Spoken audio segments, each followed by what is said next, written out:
A well-tuned and smooth drivetrain is mechanically really efficient, which is good to know if you are turning yourself inside out and going up a climb. But nevertheless, the amount of power that you could potentially save from just this area is really surprising. And if you don't believe me, well, a company based in Boulder called Friction Facts has been accurately lab testing all sorts of different drivetrain components, lubricants, and even gear ratios to find out just how efficient they really are. So how do you make your drivetrain more efficient? Well, coming up, we've got some tips based on Friction Facts data, and we're going to start with one that's completely free. Number one, clean your drivetrain. It is common sense, isn't it? But have you ever thought that actually having a dirty chain could be costing you 3 watts at the 250 watt testing benchmark? Serious. That's because dirt creates friction, and friction is the enemy of efficiency. So if you needed any, that is added incentive as to why you should clean your bike. We'll come back to other free adjustments later on, but for now, whilst we've got a scrupulously clean chain, let's talk lubricant, because you can actually save in excess of 4 watts just by choosing the right lubricant. Now, I'm not going to delve into Friction Facts' actual test results here because that's their proprietary information and that's how they actually make their money. But nevertheless, there are some interesting things to be learned.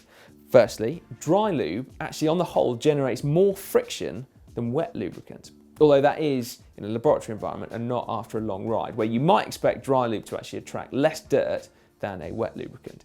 But then, amusingly perhaps, one of the most efficient lubricants tested was extra virgin olive oil. Now, no word on real world performance, but it's probably worth remembering next time you have a dry chain and you're sat out having lunch somewhere. While we're on the subject of chains, how interesting is this, right? You might expect that a worn out chain is less efficient than a new chain. And you'd be right, it is by about 2 watts. But did you know that a brand new chain is actually 1 watt less efficient than a chain that has already been broken in by riding like 50 to 100 kilometers? I know, I told you. Interesting, isn't it?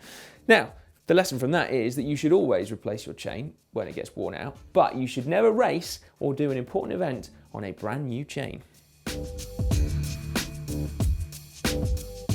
Where else then, if we're actually spending money? Well, there are small gains to be made on your pedals, and also your bottom bracket, but perhaps some of the most significant savings can be found in your choice of rear derailleur, or more specifically, the jockey wheels. It would seem that generally a more expensive rear derailleur is more efficient than a cheaper rear derailleur, and that is often a result of having slightly larger jockey wheels. And then if you really want to upgrade, you can get oversized jockey wheels, and they can save you nearly 3 watts. And that increase in efficiency is actually because they stop the chain from turning too tightly. And it is a point linked to this that actually leads us to our last and perhaps most intriguing free energy saving tip: gear selection.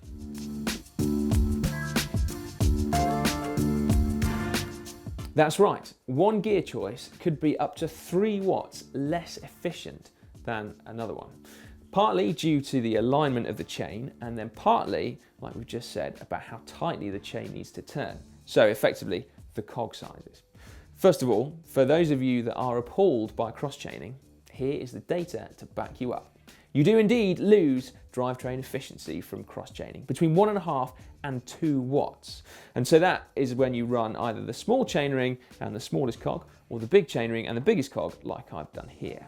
Of the two, this one here, big and big, is actually the least costly, so the more efficient of the two.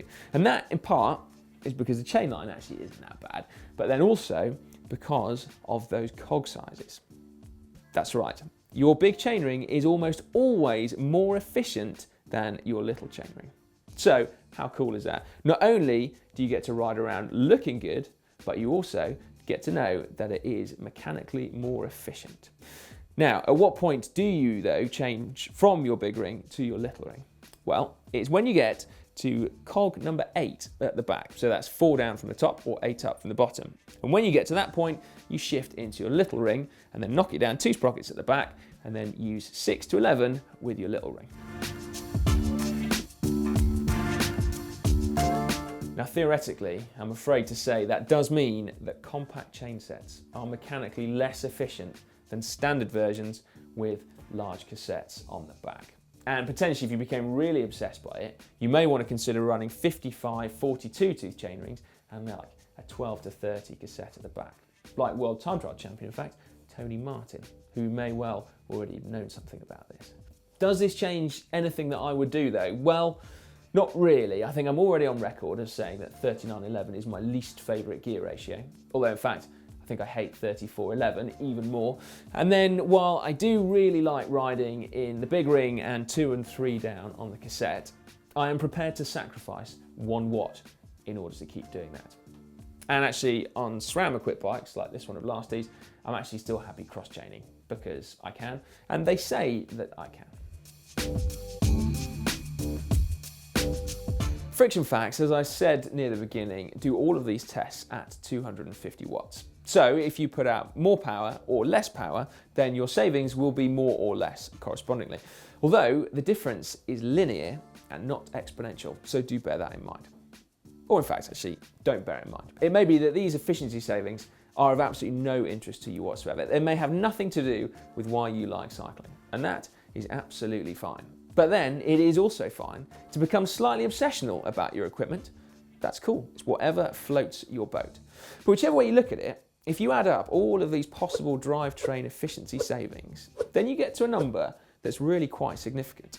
If someone came to you and offered you a 5% improvement at 250 watts from training, you would definitely take it. And while I do understand that you may not want to spend a load of money on expensive bearings or oversized jockey wheels, the fact that cleaning your chain and using your gear selection intelligently are also part of those drivetrain efficiency savings. They are something that all of us can be doing for free. Yeah. Right, there we go then. That is how to make your drivetrain more efficient.